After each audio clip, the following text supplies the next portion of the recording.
Magandang gabi sa inyong lahat. Ang lamig po, ito na naman si Yaya Jo, ang peking reporter na maghatid sa inyo ng mga nakakaloka, nakakawindang at may katotohanan mga balita. Sa gabing to, kahit malamig, pero na-promote ako, kakausapin ko ang... Stop. Halika ma'am. Ito po, Hi! ang producer ka ma'am, no? Ako po. Producer, anong pinaproduce mo? Yung pong concert ni Alden. Narinig niyo po ha, concert daw ni Alden Richard. Opo, concert po ni Alden Richards po. Dito po sa Doha, Qatar. Nanginig yung kamay ko. Opo! Ano yung mga maano natin sa concert ni Alden, ma'am?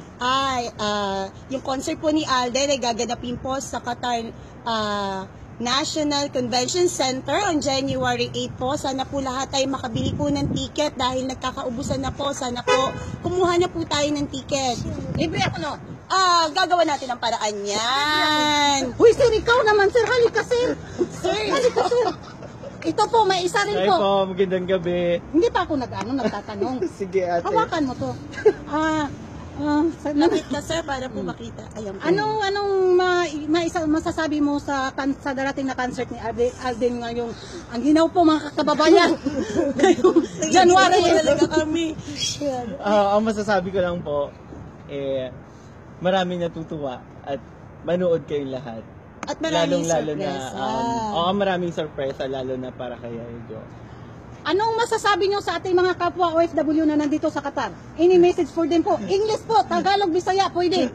Pwede Ilocano nila. Pwede. Sa mga fans sa Ilocano, ito para sa inyo. Nimbagarabi amin kay Yaya po, lalo di kita Abreños.